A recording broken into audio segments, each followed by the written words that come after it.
Okay guys, here is yet another stimulus material commentary track. This one is for Mystery Road. Now this is another ABC production. I can't help but notice that most of the material that was picked in 2019 was from the ABC and SBS. Obviously one exception being Netflix. And yeah, I think that is an interesting thing because yet again, they are government-funded entities. ABC is 100% government-funded, and obviously they have no government influence, even though the government has no influence on the content because of independent watchdogs and stuff like that, and independent bodies that decide on the content, and the government can't have any say in that. On top of that as well, same with the SBS. They receive, I think, 30% or 70%, I can't remember, it's one or the other, of their funding from the government, and then the rest they make up in commercials. I'm pretty sure it's actually 30% is made up in commercials. And yeah, obviously in relation to that, they yet again have no government, the government has no influence on their content. So anyway, look, that's just a side note. So look, Mystery Road, a couple of important things before we get started when watching this. This is a TV series which is based on two movies, which were, one was funnily enough called Mystery Road and the other one was called Goldstone from memory. The main actor, Aaron Peterson, the Aboriginal detective, in this series was in both movies, and yeah, it's interesting that this is a TV series and yeah, a movie and everything all in one.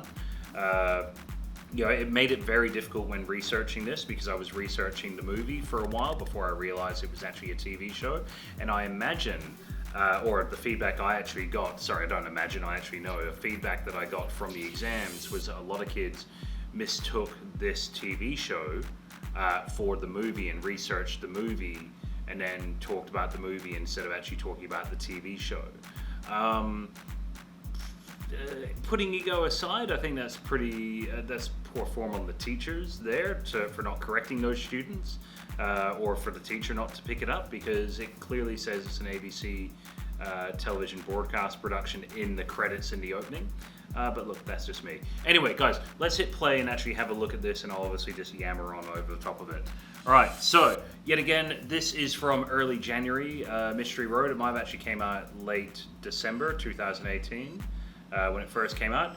But yet, this is the opening. And as we can see, we've got this lonely, very Australian looking truck against a very Australian looking backdrop. Yet again, that empty fuel little signal there, along with the open door and everything. This suggests dire circumstances, right? The lights dying on the actual car itself as the sun rises and everything. You know, we're establishing that something's not quite right here. I mean, where's the person that actually owns this car? They don't seem to be there. The doors seem to be open. The car just seems very out of place now, especially now that you've got all this cattle coming in there. You know, so, and once again, this essentially here is a nice little montage, right? The use of this montage here really establishes that Australian setting, the Australian outback. It's a very Australian car, very Australian earthy colors. The music itself also has a very Australian twang to it, a Australian Western, so to speak. And yeah, as I said, the visual codes here are all clearly established by the camera being set at a distance, which allows for us to see the heat coming off the ground. And yeah, as I said, we're a minute and a half into this, and it's essentially just been montage all the way through right now. All right, we're just cutting from one shot to another to show a passage of time. Right, so there could potentially be a question about editing. How is editing used to, you know, show a passage of time? And this would be a perfect example. The opening minute and a half of this clearly established like a passage of time and established that the car's been sitting there for way too long. And yet again here, as we see this character like investigating the car, it's not one continuous take, all right? We're seeing different shots and different angles of her going through and looking at that. And once again, that's still a part of an editing montage, right? We're now establishing and going into like the nighttime again to establish obviously the title, and yet again, lots of establishing shots now. All right, lots of beautiful landscape shots. So yet again, there could be questions about setting. Right, this is our main character, Aaron Peterson. I forget the name of his actual character. I know that will be revealed later. But once again, this use of drone footage and bird's eye view shots and sweeping landscape shots could really be useful things to discuss if a question was talking about setting. Or if it was talking about how camera codes are used to establish narrative or establish setting. All right, it all depends on the types of questions that you might actually get. All right, now going at this as well, sometimes you might get a question about genre. All right, and with this, there's a real mix of genres here. All right, this is obviously a murder mystery. All right. It's a detective-based story because Aaron Peterson plays a detective. But he's also dressed in traditional Western garb. He's got the cowboy hat. He's wearing the denim. He's also an Indigenous person, all right? Which reinforces the Australian aspects of the genre, all right? But yeah, there's heavily almost a gunslinger Western look and feel to this. On top of the fact that he's a detective, so you could also argue that this is one part Western, one part film noir, or technically neo-noir, because obviously it's set in the modern context, right? He's a gruff detective, right? He doesn't get along well with others. That's clearly establishes in relation to how he is relating to this additional police officer. As I said, the whole visual aesthetic of his character, it's one part cowboy, one part detective, and as I said, that's reinforced by the gun, the cowboy hat, and then there's all the police-based paraphernalia around the belt there, right? The two-way radio and the police wallet and everything like that, all right? And that's just establishing just that particular character, right? But yet again, if we're talking about a murder mystery and how that then is,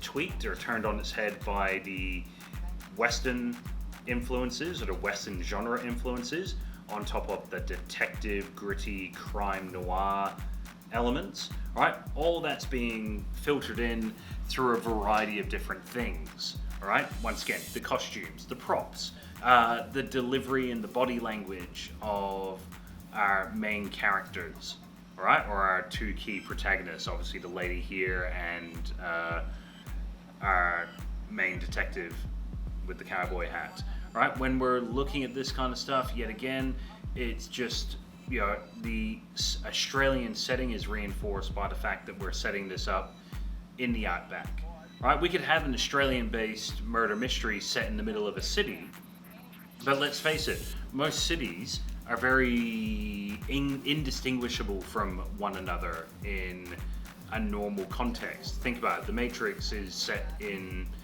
America or quasi-America, yet it was all shot in Sydney and no one would know any different. Same with Thor. Thor was shot here in Australia and they had key scenes that were supposed to be set in New York. So many cities can be very indistinguishable from one another when looking at how they're obviously set up. Sorry, I'm obviously losing my train of thought here, but setting this in the outback, right, reinforces the Australian setting. Probably adds another layer to the narrative, right? Outback Australia is maybe a little bit more racist than city-based Australia. So when you're talking about a detective that's of Aboriginal descent or of an Indigenous origin, that could add a conflict to this narrative, all right? Being set in Outback Australia, All right, so yeah, it all depends. Once again, I can only speculate on what kind of questions you might get. The important thing is when you get this stimulus material, you've got to be thinking about, well, what potential questions could I be given based on the content that I'm looking at? All right, yet again, I'm just looking at this from the genre perspective at the moment. All right, we've got more Western elements being shown through, say, the characters wearing cowboy hats, wearing the denim, wearing the earthy kind of costumes and props.